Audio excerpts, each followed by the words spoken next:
अगर किसी को आर्थिक रूप से किल्लत है, किसी के घर में संतान को कष्ट है, कि घर में बीमारियां बहुत ज्यादा हैं, कि विवाह होने में बाधा आ रही है, अभिषेक करें, बहुत अच्छा रहता है। महाकाल के दर्शन करने वाले को पहली बात तो अकाल मृत्यु से भय खत्म होता है। शिव जी के पूजन में कुछ चीजें वर्जित है। महामृत्युंजय के साथ थोड़ा सा एक दुर्भाग्य है कि महामृत्युंजय को गलत तरह प्रमोट कर दिया गया। अर्घ्य में रखा हुआ शिव का प्रसाद आप सीधे नहीं कर सकते। मैं आजकल देखने लगा हूँ ये सो कॉल्ड जेनजी के दौर में शिव जी को चरस पीते हुए दिखा दिया जाता है, गांजा पीते हुए दिखा दिया जाता है। आप देखेंगे कि एक ऐसे व्यक्ति बैठा है और कह देते हैं शिव है। तो ऐसा कोई स्थान है जिस शिव का जो सबसे शक्तिशाली माना जाता है? वैसे तो अगर बोले तो सभी 12 ज्योतिर्लिंग हमारे जो है शक्तिशाली हैं, परंतु एक ऐसा स्थान है जिसे कहते हैं माउंट कैलाश। पर्वतारोही माउंट कैलाश बोलते हैं, हम उसे कैलाश पर्वत बोलते हैं।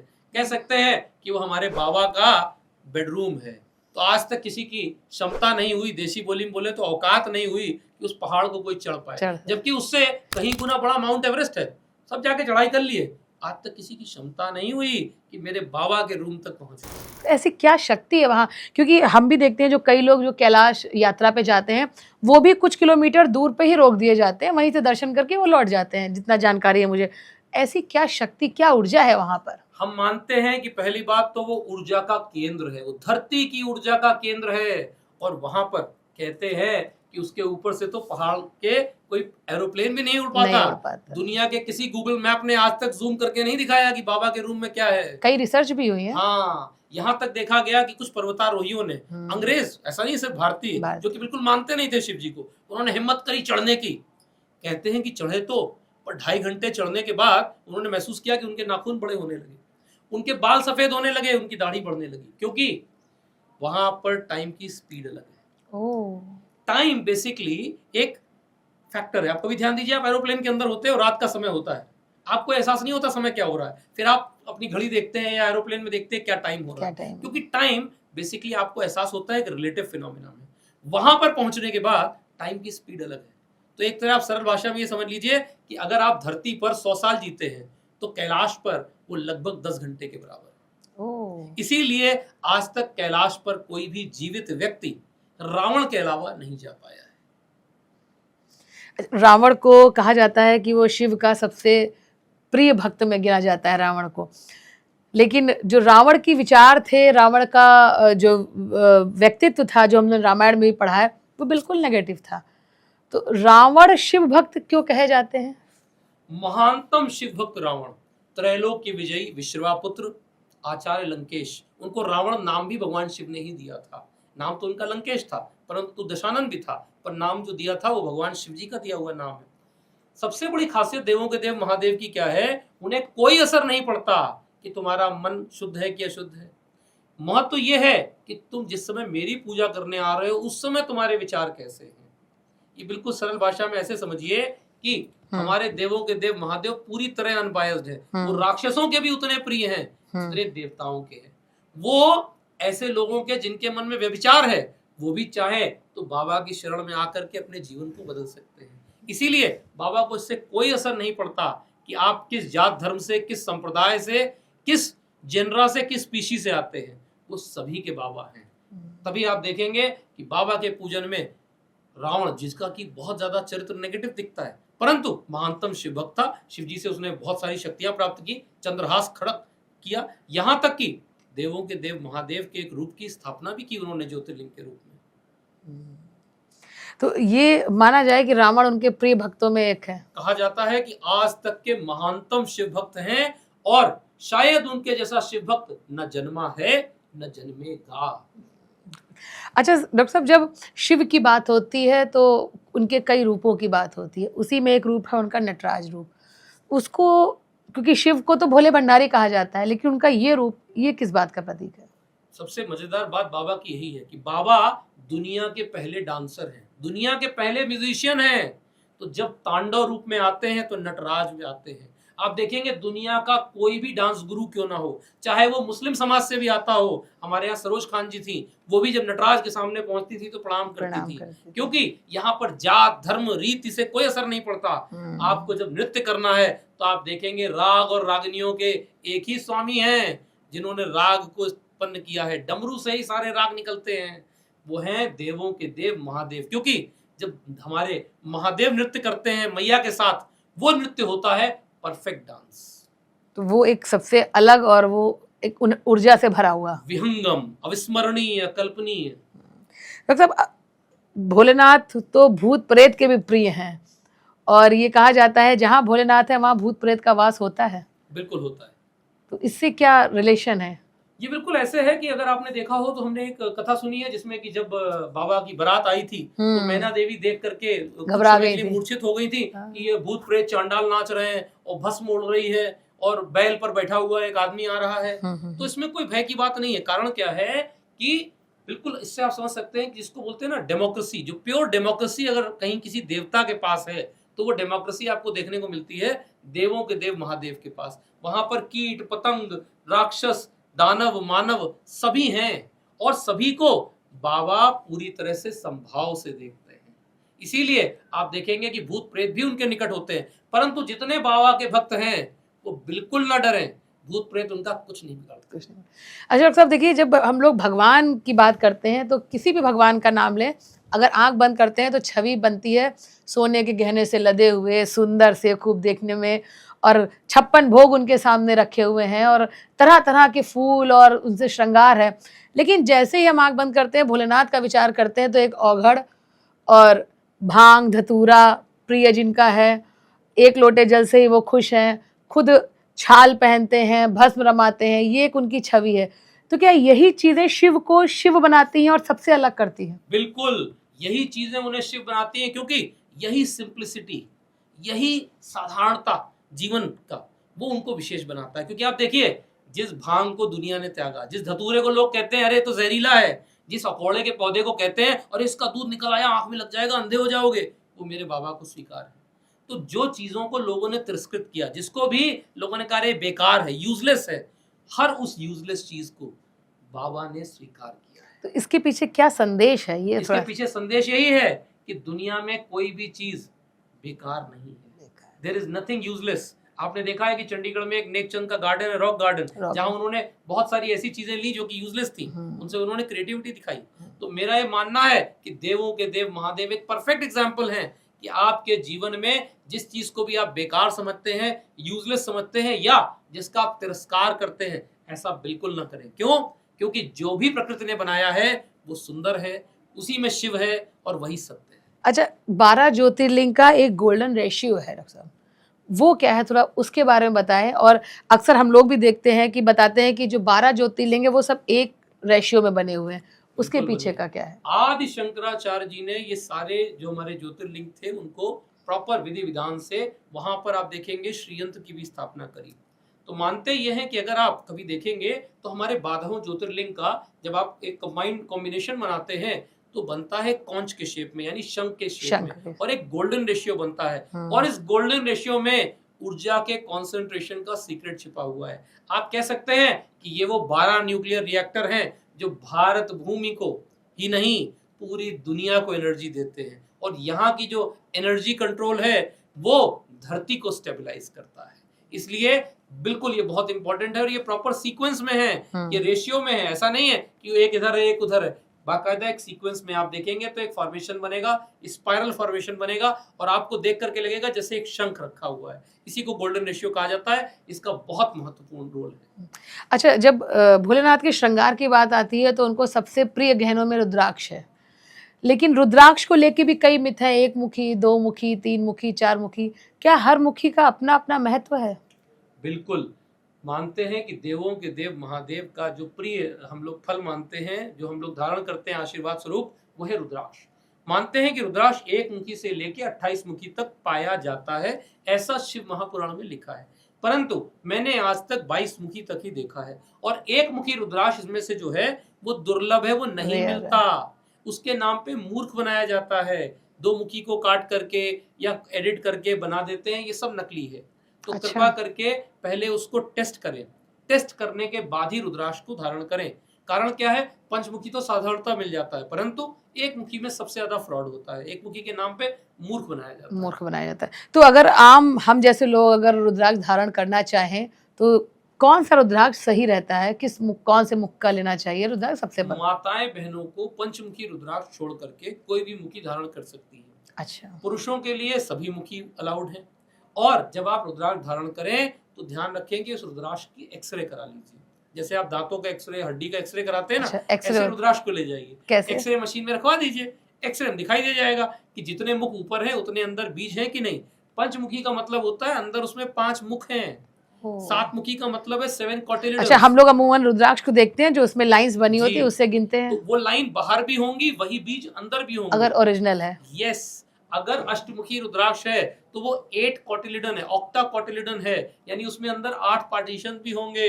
तो जब आप एक्सरे देखेंगे उसमें आपको दिखाई दे जाएंगे, उससे आप जान जाएंगे कि वो पूरी तरह से असली है कि नकली है। नकली है। अच्छा डॉक्टर साहब, आप थोड़ा सा शिव के रहस्य की बात करते हैं। मेरा अपना खुद का भी एक्सपीरियंस है, लगभग भोलेनाथ की कृपा से 11 ज्योतिर्लिंग के दर्शन का अनुभव प्राप्त हुआ है मुझे। लेकिन इतने शिव मंदिरों में मैं गई, लेकिन जिस समय मैं महाकाल के दर्शन के लिए गई, वो जब आपके सामने महाकाल का साक्षात शिवलिंग होता है और आप उसके सामने होते हैं, वो मुझे लगता है कि वो उस समय का जो माहौल होता है, वातावरण होता है और वो जो ऑरा होता है, वो सभी शिवलिंग से अलग है। हालांकि सबकी अपनी अपनी विशेषता है, लेकिन महाकाल का मुझे ये अनुभव अपने में पर्सनल हुआ है। क्या ऐसा होता है? उज्जैनी नगरी में कालों के काल महाकाल मौजूद है। और महाकाल जो है, आप ये कह सकते हैं, वो उनका एक ऐसा अलौकिक रूप है जहां पर पहुंचते ही आपको एक्सट्रीम एनर्जी का अनुभव हो जाता है। क्योंकि वो रूप है जहां पर अब तो नहीं हो पाता, पर पहले चिता भस्म से ही आरती होती थी, उसको भस्म आरती कहते थे। तो उस समय जो ऊर्जा क्रिएट होती है, जो एनर्जी क्रिएट होती है, उसका शायद ही धरती पर दूसरा कोई सानी नहीं है। मानते हैं कि ये वो ज्योतिर्लिंग है जिसकी स्थापना आचार्य मार्कंडे ने, ऋषि मार्कंडे ने की थी। और मार्कंडे वही हैं जिनको की 14 वर्ष की आयु में मृत्यु का श्राप था, या कहते हैं उनको अल्पायु मृत्यु प्राप्त थी। और कहते हैं कि वो ऐसे मैया और बाबा के आशीर्वाद प्राप्त थे कि उनको बाबा ने कह दिया था कि जब मैं और माँ वार्ता करेंगी तो आप वो भी सुन पाएंगे। इसीलिए दुर्गा सप्तशती में आप अक्सर देखते हैं मार्कंडे वाच, मार्कंडे बोलते हैं, क्योंकि जिस फ्रीक्वेंसी में मेरे बाबा और मैया बात करते हैं, कहते हैं कि वो फ्रीक्वेंसी हमारे साधारण कान सुन ही नहीं सकते, कान फट जाएंगे। तो उस फ्रीक्वेंसी को सुनने की क्षमता एक ही मनुष्य को प्राप्त हुई थी, और वो थे ऋषि मार्कंडे। तो ऐसे में उन्होंने जब ये महाकाल को वहां स्थापित किया है, अलग ही ऊर्जा है, विहंगम है और एक्सट्रीम लेवल एनर्जी। आपको एंटर करते हैं आपके रोए खड़े हो जाते हैं, आपको एहसास हो जाता है कि आप किसी टेरिटरी में आए हैं, आप किसी राजा के दरबार में खड़े हैं। वो नगाड़े, वो ढोल, वो आवाज, आपको रूहानियत की एहसास होती है। जैसे कोई आप सुनेंगे ना कि इस्लाम में कहते हैं रूहानियत, तो रूहानियत एक अलग ही है, एक अलग लेवल। इंग्लिश में वर्ड होता है एक्सटेसी। उसका से पूछिए तो डिस्क्राइब करना लगभग असंभव है। हर व्यक्ति जो कभी भी गया है बाबा के दर्शन करने, वो कहेगा वहां एक अलग ही ऊर्जा है, और हर व्यक्ति को एक अलग दिव्य एहसास होता है। डॉक्टर साहब, हम लोग एक शिव के एक ऐसे केंद्र के बारे में बात कर रहे हैं जहां पर अपार ऊर्जा है, महाकाल की बात कर रहे हैं। थोड़ा सा बताइए महाकाल के बारे में। हम चाहते हैं कि हमारे दर्शक भी जाने कि उसकी क्या महिमा है, और कि अगर वहां वो जाते हैं तो उनके जीवन में किस तरह का बदलाव आता है। महाकाल के दर्शन करने वाले को पहली बात तो अकाल मृत्यु से भय खत्म हो जाता है, क्योंकि मानते हैं कि वो हैं कालों के काल महाकाल। ऐसे में उनकी एक छोटी सी कथा है, मैं आपको बता देता हूँ कि मार्कंडे ऋषि जब उनका मृत्यु का समय आया, तो मानते हैं उस समय वो रुद्राभिषेक कर रहे थे। यम के दूत आए और उन्होंने देखा कि ये बालक तो रुद्राभिषेक कर रहा है, परंतु उसका मृत्यु का समय आ गया। वो वापस यम के पास गए, काल के पास गए और बोले कि अमुक बालक का मृत्यु का समय आ गया है और रुद्राभिषेक कर रहा है, क्या करें? बोले ऐसा करो, उसकी जान ले लो, मृत्यु का समय है, काल आ गया है, तो काल आत्मा को तो लेके ही जाएगा। ले गए। कुछ पल बाद बाबा को ऐसा एहसास हुआ कि धरती पर कोई ऐसा हिस्सा है जहां पर कोई अबोध बालक शिवलिंग पर उनके कंधे पर है। बाबा वहां प्रकट हुए, और जैसे ही प्रकट हुए उन्होंने देखा उस अबोध बालक को, तुरंत काल का आह्वान किया, आइए। काल से कहा ये बच्चा जो है ये मृत्यु प्राप्त हो चुका है। बोले जी, इसके मृत्यु का समय आया था। तो बस एक ही प्रश्न पूछा, तुम्हारा नाम क्या है, तुम कौन हो? बोले काल। बोले मैं कौन हूं? बोले महाकाल। तो बोले महाकाल के भक्त को अगर काल से भय होगा तो फायदा क्या है? कहते हैं उसी पल उन्होंने चंद्रहास से काल का अंत कर दिया। काल अंत, इसीलिए बाबा को कालांतक भी कहा जाता है, काल का भी अंत कर दिया। अंत करने के बाद उन्होंने तुरंत उस बालक को जीवित किया। जैसे ही बालक जीवित हुआ, बोले बेटा आपको क्या आशीर्वाद चाहिए? बोले प्रभु मुझे 2 आशीर्वाद चाहिए। पहला आशीर्वाद कि काल ने कोई गलत कार्य नहीं किया, इन्हें पुनर्जीवित कर दीजिए, क्योंकि अपना धर्म निभा रहे थे, धर्मराज हैं ये, इन्होंने कुछ गलत नहीं किया। दूसरी बात, मैं चाहता हूं कि अब मुझे आपके और मैया का आशीर्वाद, जब तक मैं रहूं, न रहूं, मृत्यु में रहूं, शरीर रहूं, सशरीर हूं, बिना शरीर के रहूं, परंतु मैं आपके बारे में गणना कर सकूं, लिख सकूं और आपका आशीर्वाद प्राप्त कर सकूं। तो वो आशीर्वाद प्राप्त हुआ था मार्कंडेय ऋषि को। ऐसे ही आप महाकाल के जितने भी भक्त देखेंगे जो जीवन में एक बार भी महाकाल गए हैं, आप देखेंगे वो फिर बार बार जाएंगे। ऐसे लोग मिलेंगे जो कहेंगे हम हर महीने जाते हैं, हम हर 6 महीने जाते हैं, हर प्रदोष जाते हैं, क्योंकि बाबा महाकाल की ऊर्जा ही ऐसी है कि जब उस राजा के दरबार में खड़े होते हो तो हर मुराद पूरी हो जाती है। यहाँ तक कहा जाता है कि बाबा के सामने कोई भी जब दूल्हा घोड़े पे निकलता है ना, तो घोड़े से उतर जाता है, क्योंकि वहां घोड़े पे सवार सिर्फ एक ही हो सकते हैं, हमारे बाबा। यहाँ तक कि देश के राष्ट्राध्यक्ष, प्रदेश के अध्यक्ष, गवर्नर, सीएम कभी भी उज्जैनी नगरी में रुकते नहीं हैं। उसके पीछे का क्या है? उसका कारण यही है कि वहां के राजा कौन है? महाकाल। तो राजा के रहते कोई दूसरा रह सकता है महल में? नहीं रह सकता। एक ही राजा होगा ना, एक टेरिटरी का एक ही राजा है। तो उज्जैनी नगरी के एक ही राजा है, महाकाल। ऐसे में किसी को भी उस नगरी में रात्रि में सोने तक का अधिकार नहीं है, ताकि कोई ये ना कह दे कि एक रात तक पूरे में वहां रहा। आप नहीं रह सकते, वहां सिर्फ राजा रह सकते हैं, और राजा है महाकाल स्वयं। इसीलिए महाकाल की ऊर्जा वहां देखने लायक है। इसी से आप देखेंगे कि काशी विश्वनाथ में भी हमारे पास विश्वनाथ बैठे हुए हैं।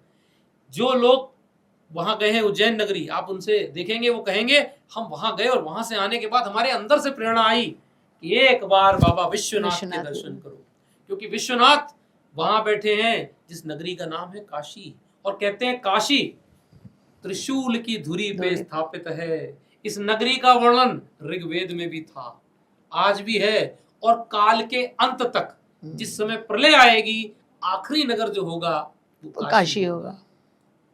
तो डॉक्टर साहब, काशी में एक घाट है, वहाँ पर मणकणिका, वहाँ उसको तंत्र साधना का केंद्र भी कहा जाता है। और जब भगवान शिव की बात आती है तो अघोरी, तंत्र साधना, ये भी उनके साथ जुड़ी होती है। तो क्या ये माने कि तंत्र का मुख्य केंद्र शिव है? सभी प्रकार के तंत्र की जो शुरुआत होती है वो होती है शिव और शिवा से। बिना शिव और काली के दुनिया का कोई भी तंत्र हो ही नहीं सकता।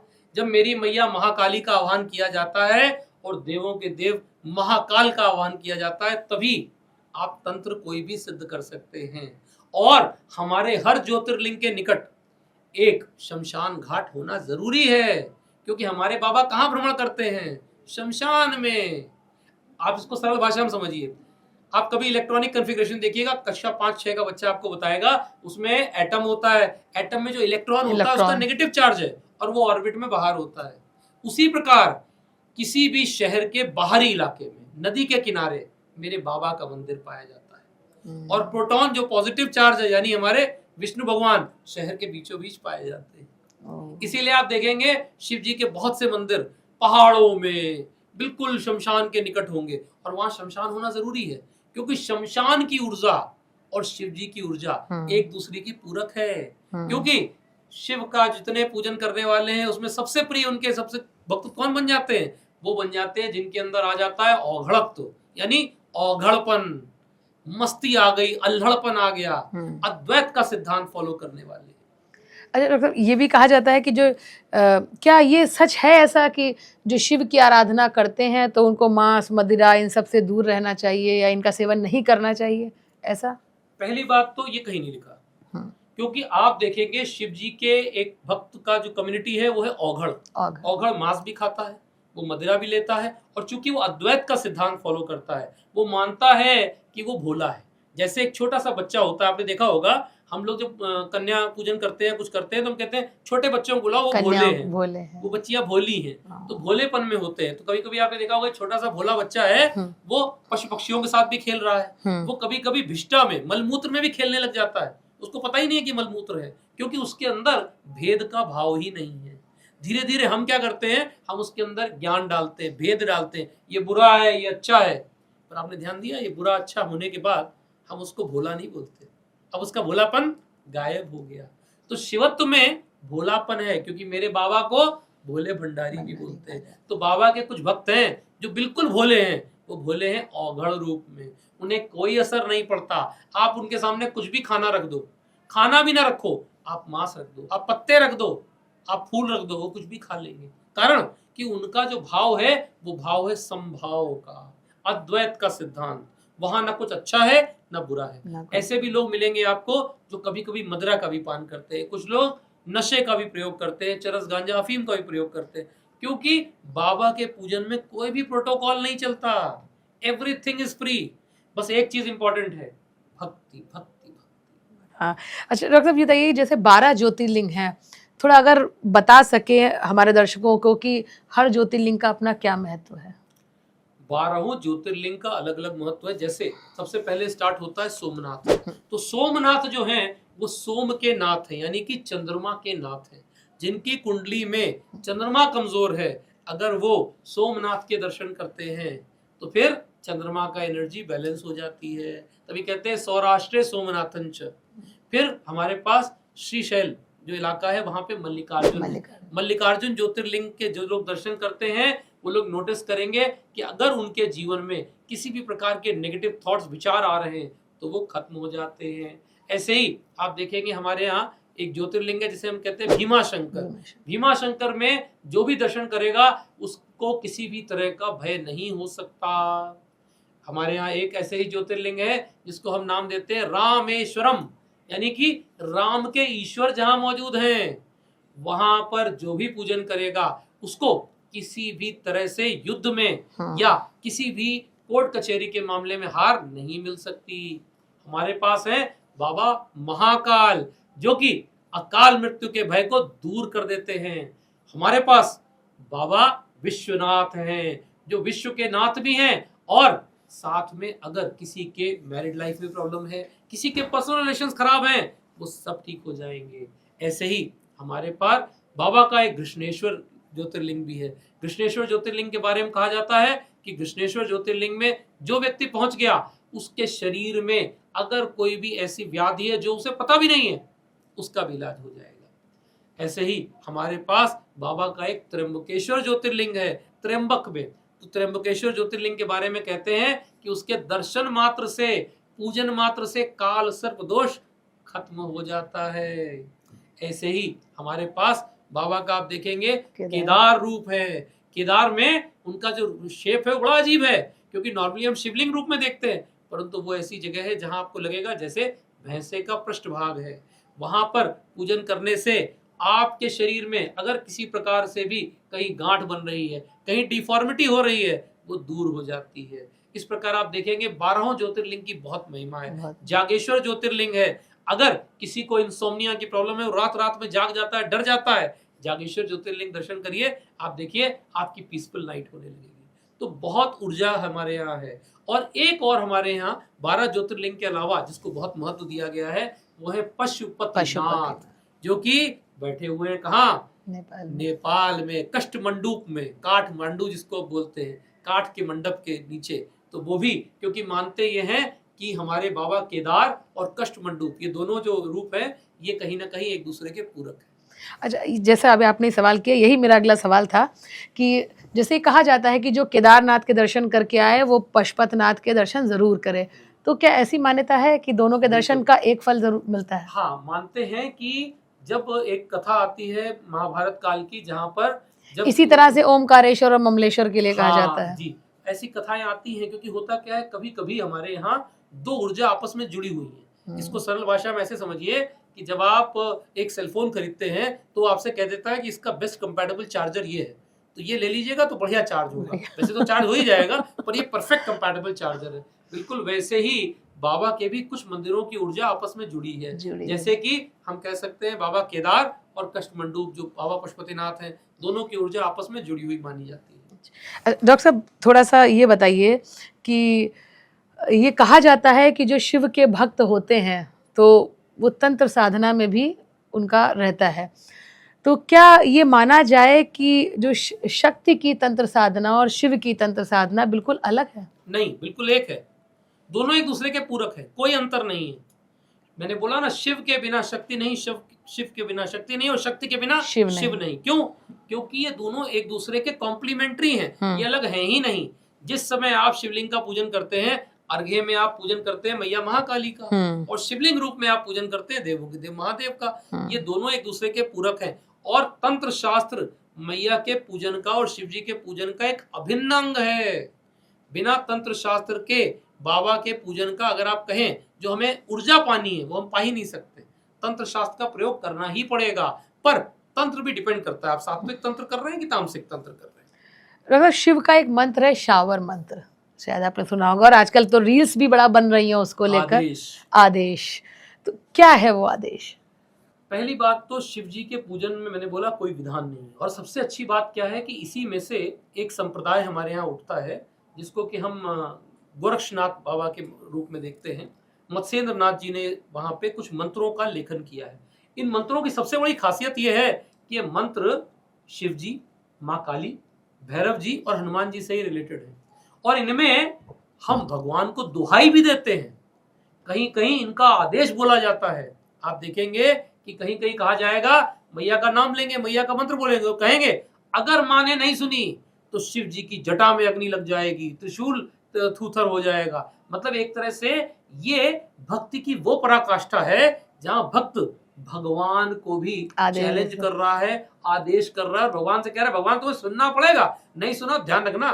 बिल्कुल ऐसे है कि जैसे एक बच्चा कह रहा है, माँ मैं आपसे रिक्वेस्ट कर रहा हूं, अगर नहीं सुना ना मैं जाके पापा की शर्ट जो है उसको काट दूंगा। यानी कि वो इतना ज्यादा भगवान से जुड़ चुका है कि यहाँ उसे भगवान से भय नहीं है, यहाँ उसे भगवान से प्रेम है। तो शावर मंत्र बहुत ताकतवर है, और शावर मंत्रों को करने से पहले गुरु दीक्षा बहुत जरूरी है। क्यों? क्योंकि इनका साइड इफेक्ट भी है। ये बहुत सरल भाषा में है, इनमें कोई विधान नहीं है, कोई बड़े कॉम्प्लिकेटेड संस्कृत के मंत्र नहीं है। और मजेदार बात यह है कि इनको थोड़े बार पढ़ने से ही काम हो जाता है, इनके लिए कोई बड़ा मुहूर्त नहीं चाहिए। परंतु ध्यान रखना है, ये न्यूक्लियर आर्सेनल है, रिएक्शन भी हो सकता है। ओके। इसी तरह का एक और पावरफुल मंत्र है महामृत्युंजय। क्या ये सच है कि अकाल मृत्यु को रोक देता है महामृत्युंजय का जाप? महामृत्युंजय के साथ थोड़ा सा एक दुर्भाग्य है कि महामृत्युंजय को गलत तरह प्रमोट कर दिया गया। महामृत्युंजय मंत्र का पाठ तब किया जाना चाहिए जब आपको मृत्यु से मोक्ष की प्राप्ति चाहिए। वशिष्ठ मुनि ने इसको लिखा है। वशिष्ठ मुनि ने ही एक दूसरा स्तोत्र भी लिखा था जिसका नाम है मृत्यु संजीवनी, मृत्यु से संजीवन को प्राप्त करना।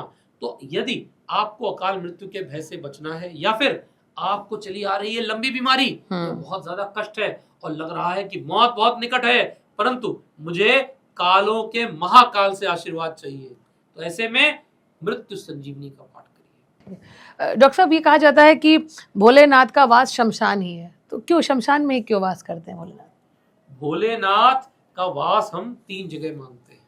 पहला तो हम मानते हैं कैलाश में, दूसरा हम मानते हैं मैया पार्वती संग, इसीलिए हम लोग शिववास भी देखते हैं। कभी कभी उसमें एक स्थान ये भी माना जाता है, कभी कभी वो क्रीड़ा में है, कभी कभी वो दरबार में है, और कभी कभी वो शमशान में है। तो 5 स्थान वैसे माने गए हैं। शमशान में स्थान इसलिए माना जाता है क्योंकि शमशान वो जगह है जहां पर आप फाइनल एंट्री कर रहे होते हैं, यानी कि सभी प्रकार के काम, क्रोध, लोभ, मोह, मद मत्सर से बाहर आ चुके होते हैं, और आपका शरीर पूरी तरह से अंत होकर वापस उसी सेमी सॉलिड रूप में आ चुका होता है जहां आपका जन्म हुआ था, स्पर्म और एग सेल के रूप में।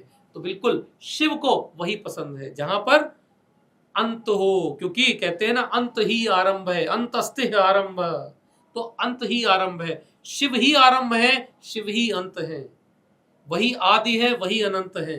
तो शिव को इसीलिए वो स्थान पसंद है जहां पर आकर के अंत होगा, रीसेट फैक्ट्री हो जाएगी सेटिंग, और वापस जीवन नए रूप में आ जाएगा। अच्छा डॉक्टर साहब, एक बहुत ही एक क्यूरियोसिटी होती है जब आप शिव मंदिर में जाते हैं, शिवलिंग बनी और शिवलिंग के ठीक सामने नंदी जी विराजमान है। ये अमूमन हर छोटे से बड़े शिव मंदिर में ये देखा गया है। क्या है इसके पीछे का मत? और दूसरी, जो हम लोग नंदी के कान में कुछ बोलते हैं, मनोकामना बोलते हैं, शिव जी से ना बोल के नंदी के कान में क्यों बोला जाता है? बहुत सुंदर प्रश्न है, और सुंदर इसलिए है क्योंकि हम ये मानते हैं कि सबसे पहले तो आप ये बताइए, अगर आपके साथ आपका एक सेक्रेटरी चल रहा हो, तो सेक्रेटरी किधर देखेगा? आपकी तरफ, सीधे आपको देखेगा, किसी और दिशा में तो नहीं देखेगा ना। तो हम ये मानते हैं कि बाबा के सबसे प्रिय भक्तों में से एक, जो उनके सबसे निकट है, वो कौन है? वो है नंदी। इसीलिए जब हम रुद्राभिषेक भी करते हैं तो सबसे पहले गणेश जी को करते हैं, उसके बाद करते हैं कार्तिकेय जी को, उसके बाद करते हैं मैया को, और उसके बाद करते हैं नंदी को, और नंदी के बाद बाबा। यानी आप सोचिए कि बाबा और नंदी का जो निकटता है वो शायद कुछ हद तक, कभी कभी ये भी लोग कह देते हैं कि क्या ऐसा है कि मैया से भी ज्यादा है? मैया से ज्यादा नहीं है, परंतु आप रियलाइज करेंगे कि जितना समय मैया के साथ बाबा ने बिताया है, शायद उससे ज्यादा समय तो उन्होंने नंदी के साथ बिताया है। क्योंकि बीच में एक ऐसा काल भी आया जब सती रूप से पार्वती रूप में मैया को लेना था, तो उस समय वो मैया बाबा के साथ नहीं थी, परंतु नंदी उस समय भी बाबा के साथ थे। तो नंदी उनके सबसे प्रिय हैं। इसीलिए आज भी आप देखेंगे कि काशी विश्वनाथ में विवाद चल रहा है कि नंदी कुएं की ओर देख रहा है, यानी कि हमारा शिवलिंग किधर होना चाहिए? कुएं की तरफ, क्योंकि नंदी हमेशा बाबा की ओर ही देखते हैं, बिल्कुल सीधे देखते हैं। और नंदी के बारे में यह कहा जाता है कि बाबा जब भी याद करते हैं तो कहते हैं रटाए नंदी नंदी। बाबा सबसे पहले उनको एक ही शब्द याद आता है, नंदी नंदी। नंदी का ही नाम याद आता है। तो कहते हैं कि बाबा कभी कभी साधना में है, व्यस्त हैं, योग निद्रा में है, तो उस समय नंदी से बात कह दो। और नंदी से भी कहने का एक विधान है, प्रचलन बना हुआ है। कहते हैं कि नंदी के दाहिने कान में जाके कहो, और नंदी से जो आप कहेंगे वो बाबा को तुरंत कम्युनिकेट हो जाएगा। ये बिल्कुल वैसे है कि बहुत बार आप माननीय मुख्यमंत्री जी से नहीं बात कर सकते, तो मुख्यमंत्री जी के ओएसडी है ना, ओएसडी को एप्लीकेशन दे दो, वो सीधे उठा करके माननीय मुख्यमंत्री जी के सामने रख देंगे। हो सकता है वो नॉर्मल रूट से आने से जल्दी पहुंच जाए। साथ में नियम ये भी है कि जब नंदी को कुछ कहें तो कोशिश करें कि नंदी के कान में बोले और अपना हाथ लगा ले, ताकि कोई और उसको ना सुने। ये गुप्त ज्ञान सीधे आप से नंदी देव के कान में पहुंचे और वो सीधे हमारे बाबा के पास एप्लीकेशन फॉर्म में पहुंच जाए। अच्छा, बात करेंगे अमरनाथ की। अमरनाथ यात्रा में जितना लोगों का इस समय ट्रेंड कह लें या भक्ति कह लें, जो बढ़ा है कि लगातार जा रहा है, लेकिन अभी अगर आप भी देखेंगे डॉक्टर साहब, पिछले कुछ 4-5 सालों में जो शिवलिंग है उसका समय सीमा बहुत कम होती गई है। इसके पीछे क्या वैज्ञानिक कारण भी हो सकते हैं, ग्लोबल वार्मिंग भी एक रीज़न हो सकती है, लेकिन अगर आस्था की दृष्टि से देखें तो ये कहा भी जाता था कि कलयुग जब अंत की तरफ बढ़ेगा तो कुछ इस तरह की घटनाएं होंगी जो आपको इशारा करेंगे कि हम कलयुग के अंत की तरफ हैं। पहली बात तो अभी कलयुग का अंत नहीं आ रहा।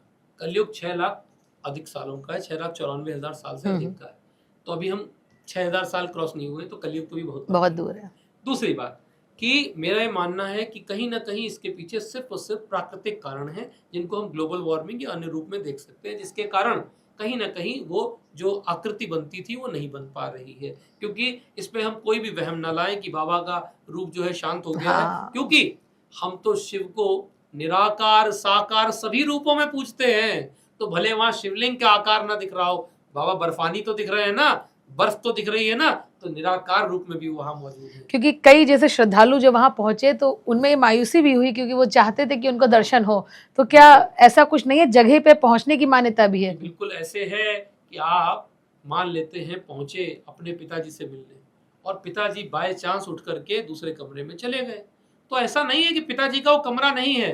पिताजी के उस सिंहासन के भी अगर आपने चरण छू लिए तो भी आपको उतनी ही ऊर्जा मिलेगी। हम मानते हैं कि हमारे यहाँ जब भगवान राम वनवास में थे तो उनकी चरण पादुकाएं रख करके भरत ने राज्य चलाया, क्योंकि ऊर्जा बाबा की वहां मौजूद है, इररिस्पेक्टिव ऑफ कि वहां पे इस समय वो लिंग रूप में मौजूद हैं या नहीं। बिल्कुल वहम मत लाइए, आप जाइए और जिस समय आप वहां पे दर्शन करेंगे, मुझे पूर्ण विश्वास है वहां की ऊर्जा, वहां की पॉजिटिव एनर्जी आपके जीवन को लाभान्वित करेगी। डॉक्टर साहब, शिव की अगर बात करते हैं तो वो एक ऐसे देवता हैं जो रिबेल कहे जाते हैं, जिन्होंने विद्रोह किया है। तो क्या माने वो क्या विद्रोह ऐसा नहीं कि उन्होंने नेगेटिव के लिए, किस चीज के लिए वो विद्रोह रहा और क्या बदलाव उसमें देखे गए? मैं विद्रोह शब्द तो नहीं बोलूंगा, मैं ये जरूर कहूंगा कि शिव इकलौते ऐसे देवता हैं जो नियम कायदा कानून के परे हैं। वहां पे कोई प्रोटोकॉल नहीं है, क्योंकि जैसे बाकी देवताओं में है कि इनको जो है ये मिश्री चढ़ानी है, फिर ये चढ़ाना है, फिर ये नियम है। ऐसा कोई नियम नहीं। उनके में ये नहीं है कि प्याज लहसुन नहीं खाना है, उनके में ये नहीं है कि ये छोड़ दो ये कर दो। वहां भक्ति भाव की महत्व है। यही शिवत्व की सबसे बड़ी खासियत है कि यहाँ पर सबके लिए एंट्री है। आप कोई भी समाज के हिस्से से हो, आप किसी भी धर्म से हो, आप किसी भी जेनरा स्पीशी के हो, आप आ सकते हैं, क्योंकि वो पशुपति नाथ हैं, वो सबके नाथ हैं और उनको पूजन करने के लिए कोई विधान नहीं है। सबसे बड़ी खासियत यही है, कोई प्रोटोकॉल नहीं, कोई नियम कायदा नहीं, क्योंकि शिव के अंदर शिवत्व है। शिवत्व का मतलब है सबका भला, सर्वे भवन्तु सुखिनः। इसको अगर आप सोचिए तो सही मायने में इसको परिभाषित सिर्फ एक ही देवता करते हैं और वो हैं देवों के देव महादेव। महादेव। अच्छा, शिव के लिए भी कहा जाता है त्रिनेत्रधारी हैं, जो तीसरा नेत्र खुलता है तो प्रलय आती है। क्या यही वजह है या त्रिनेत्र कुछ और भी चीज का संकेत है? त्रिनेत्र संकेत है ऊर्जा के कंसंट्रेशन का। आप देखेंगे हमारी बॉडी में यहाँ पर जब हम लोग इसको बोलते हैं, कुछ लोग इस पे बताएंगे आपको, डॉक्टर्स से अगर आप बात करें तो वो कहेंगे यहाँ पे एक ग्लैंड होता है जिसे कहते हैं pituitary gland. Pituitary gland basically तीसरे नेत्र को ही पिट्यूटरी ग्लैंड कहा जाता है और वही आपकी बॉडी में कौन सा हार्मोन जनरेट होना है, कौन सी ऊर्जा कितने किस पार्ट में जानी है, डिसाइड करता है। तो ये जो तीसरा नेत्र है वो एक सांकेतिक आपको इशारा भी है कि यदि ये तीसरा नेत्र खुल जाता है तो आपकी जो ऊर्जा है वो एक्सट्रीम पे चली जाएगी। यानी पिट्यूटरी ग्लैंड हाइपर एक्टिव हो जाए तो व्यक्ति हाइपर एक्टिव हो जाता है, पिट्यूटरी ग्लैंड में कोई प्रॉब्लम आ जाए तो व्यक्ति के जीवन में बीमारियां आ जाती हैं। तो यहाँ पर मेडिकली आप इसको ऐसे कोरिलेट कर सकते हैं। और ये त्रिनेत्र मतलब ये सभी में होता है, हर किसी के अंदर है। वो तीसरा नेत्र हमको आत्मा को परमात्मा से मिलने में हेल्प करता है। वो हमारे ब्रह्मांड चक्र और जो हमारा पिट्यूटरी ग्लैंड है उसके सेंटर में हम मानते हैं यहाँ पे पाया जाता है और इसकी ऊर्जा इतनी अधिक होती है कि अगर आपने कुंडली जागृत कर ली तो आपका त्रिनेत्र जागृत हो जाता है। यानी कि आप आंख बंद करके भी बहुत सी चीजों का एहसास कर सकते हैं। आप देखेंगे आजकल कुछ लोग ट्रेनिंग दे रहे हैं बच्चों को, जिसमें कि बच्चे आंख बंद करके बता देते हैं सामने रखी हुई चीजों का कलर क्या है। ये बेसिकली त्रिनेत्र को ही जागृत करने का तरीका है। जब आप अपनी थर्ड आई चक्रा को एक्टिवेट कर लेंगे तो फिर आपको इन दो चक्षुओं की जरूरत नहीं रहेगी। अच्छा डॉक्टर साहब, जितने भी शिवलिंग हैं, 12 ज्योतिर्लिंग के अलावा जितने भी शिव मंदिर हैं, अमूमन अब उनके गर्भगृह में प्रवेश वर्जित है। पहले जाते थे तो क्या किस तरह का एक ऑरा, किस तरह की ऊर्जा होती है शिव के गर्भगृह में? शिव जी के जो गर्भगृह है उसकी खासियत ये होती है कि पहली बात तो वहां देवों के देव महादेव स्वयं होते हैं। वहां पर होते हैं वासुकी, वहां होता है त्रिशूल, वहां पर होते हैं गणपति जी, नंदेश्वर, मैया पार्वती काली रूप में भी होती हैं कभी कभी, और कार्तिकेय भगवान। ऐसे में आप कह सकते हैं एनर्जी का एक वो शानदार स्पाइरल, वो शानदार कंपोजिशन होता है जिसको कि आप निकट पहुंचने मात्र से एहसास कर सकते हैं। ये जरूरी नहीं है कि आप शिवलिंग का स्पर्श करें, महत्वपूर्ण यह है कि आप शिवलिंग के निकट पहुंचे, आप गर्भगृह के पास पहुंचे नहीं कि आपको भी वो ऊर्जा पूरी तरह से अफेक्ट करेगी, आपके जीवन को ट्रांसफॉर्म कर देगी। क्या डॉक्टर साहब ऐसा कोई रहस्य है जिसको लेकर लोग गलत समझते हैं, अभी भी बहुत ज्यादा मिथ है, या ये माना जाए कि शिव को लेकर लोग अघोर तंत्र साधना इससे जोड़ते हैं और अघोरी ही उनको कहा जाता है? तो ऐसा कुछ ऐसा कोई रहस्य है? शिव जी का एक रहस्य जिसके बारे में मुझे बहुत दुख होता है कि कहीं कहीं मैं आजकल देखने लगा हूं, ये सो कॉल्ड जेनजी के दौर में शिव जी को चरस पीते हुए दिखा दिया जाता है, गांजा पीते हुए दिखा दिया जाता है। आप देखेंगे कि एक ऐसे व्यक्ति बैठा है और कह देते हैं शिव है।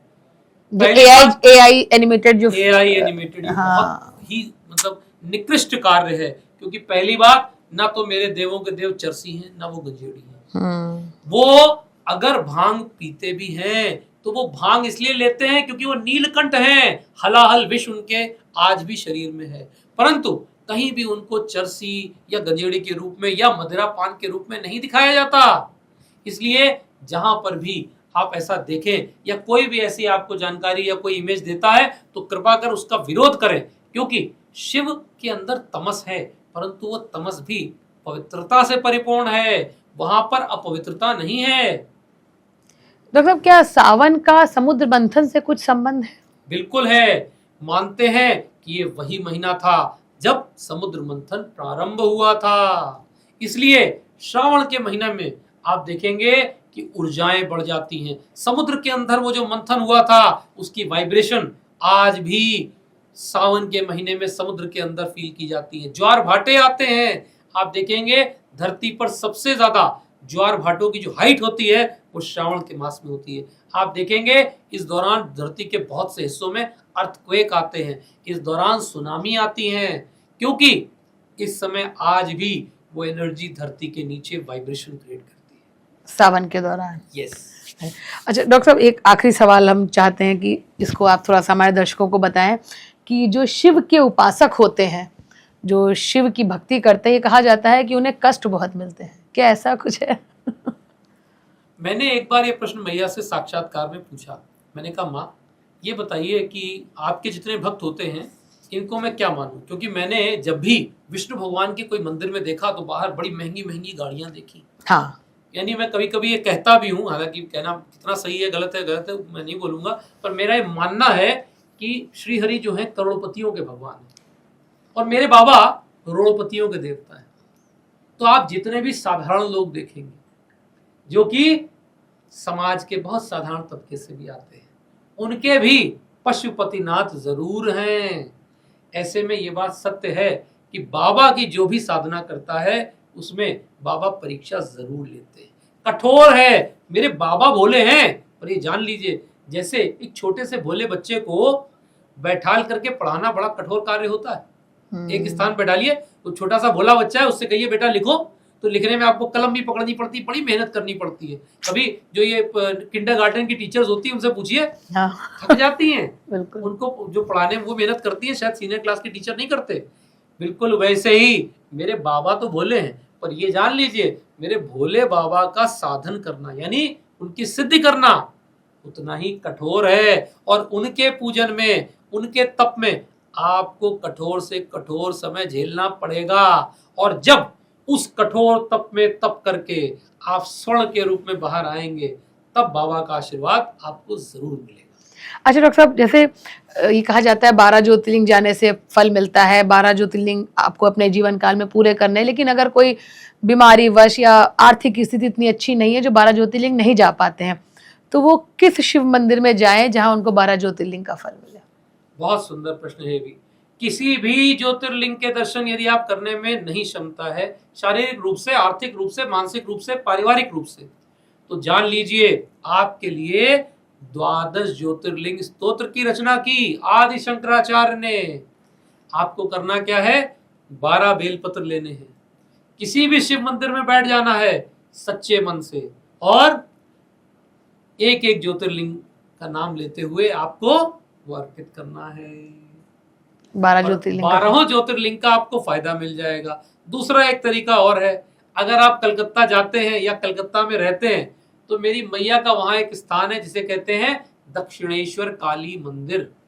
वहां पर आप देखेंगे कि 12 ज्योतिर्लिंग एक साथ स्थापित हैं, और सुबह प्रातः काल जो आरती होती है उस समय नगाड़े ढोल के साथ आवाहन होता है भवतारिणी मैया महाकाली का, और साथ में 12 ज्योतिर्लिंग में एक साथ अभिषेक होता है। उस अभिषेक के दौरान 12 ज्योतिर्लिंग की ऊर्जा एक साथ वहां पर एकत्रित हो जाती है। आप वहां भी जा सकते हैं। बिल्कुल। और वरना आप 12 ज्योतिर्लिंग स्तोत्र, सौराष्ट्र सुवर्णाथन च श्रीशैले मल्लिकार्जुना, हर एक स्तोत्र के साथ एक एक बाबा का ज्योतिर्लिंग का ध्यान करके आप 12 ज्योतिर्लिंग के 12 बेलपत्र अर्पित कर दीजिए।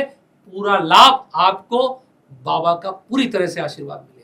क्या जो रुद्राष्टकम का जो पाठ किया जाता है, अगर आप वो ही सिर्फ दिन में अगर कर लेते हैं तो आपको पूरा फल मिलेगा बाबा की आराधना का? बिल्कुल मिलेगा। नमामि शमशान निर्वाण रूपम विभुम व्यापकम ब्रह्म वेद स्वरूपम। क्या सुंदर अलंकार जो है, अनुप्रास अलंकार का प्रयोग करके आदि शंकराचार्य जी ने रचना की है। यदि आप रुद्राष्टक का पाठ कर लेते हैं दिन में किसी भी समय, तो भी आपको पूरा फायदा मिलेगा। और ध्यान रखिएगा, शिव जी का पूजन विशेष रूप से रात्रि से संबंधित है, क्योंकि हम बोलते हैं शिव रात्रि, महाशिव रात्रि, नव रात्रि। शक्ति की साधना हमेशा रात में होती है। तो वो लोग बिल्कुल चिंता न करें जो कहते हैं सुबह हम ऑफिस जाएंगे, प्रॉब्लम होगी, रात को 12 बजे बैठ जाओ, रुद्राभिषेक करो। रुद्राभिषेक का कोई नियम, कोई दिन ऐसा नहीं होता है? सावन, पूरा सावन में आप कभी रुद्राभिषेक? श्रावण मास की यही खासियत है कि आपको शिववास भी नहीं देखना, आपको मुहूर्त भी नहीं देखना, आपको सिर्फ बैठ जाना है बाबा के बगल में और शुरू कर देना है अभिषेक। यहां तक कि आप समझ लीजिए विशेष खासियत इस समय ये होती है कि शिवलिंग किसी भी आकार का हो सकता है, किसी भी धातु का हो सकता है, Okay. मिट्टी का हो सकता है, स्फटिक का हो सकता है, पारद का हो सकता है, नर्मदेश्वर हो सकते हैं, किसी भी शिवलिंग का किसी भी शिवलिंग का। बाकी समय हाँ ये नियम है, बाकी वर्ष के समय आपको शिववास देखना जरूरी होता है। ये बिल्कुल वैसे है कि मान लीजिए मैं आपके कार्यालय में आपसे मिलने आ रहा हूँ और पता चला आप जो है किसी दूसरी जगह इंपॉर्टेंट मीटिंग में है, तो क्या मैं आपसे मीटिंग कर पाऊंगा? बिल्कुल वैसे ही हम ये मानते हैं कि श्रावण को छोड़कर बाकी समय बाबा का वास अलग अलग स्थान पे होता है। जैसे कभी बाबा मैया के साथ होते हैं, कभी क्रीड़ा में होते हैं, कभी दरबार में होते हैं, कभी वो शमशान में होते हैं। पर पूरे सावन सिर्फ भक्तों के लिए होता है। सावन में बाबा फुल टाइम भक्तों के लिए ही अवेलेबल है। मतलब ये समझ लीजिए खुला दरबार है, जितना चाहे मांग लो। चलिए, हमसे बात करने के लिए बहुत धन्यवाद। आज का पॉडकास्ट डॉक्टर साहब मुझे ऐसा लग रहा है कि मतलब बात करते करते मुझे भी गूज बम्स से आ रहे हैं, और ये वाकई में जितने भी हमारे दर्शक देख रहे होंगे उनको काफी जानकारी मिली होगी। और अगर आप किसी मंदिर में जाते हैं और मन में ये भ्रम लेके कि इस मंदिर जाके आपको ये ले आना है, लाने से पहले आपको जरूर सोचना है कि मंदिर से आप क्या चीज लाएं और कैसे लाएं। और इसके साथ ही साथ इस पूरे सावन में आपको बिल्कुल नहीं सोचना है कि आपको किस दिन रुद्राभिषेक करवाना है। सावन के 30 दिन भोलेनाथ पर हैं और आप किसी भी दिन भगवान भोलेनाथ को खुश करने के लिए रुद्राभिषेक कर सकते हैं। आप देखते रहिए पॉडकास्ट विश्रुति।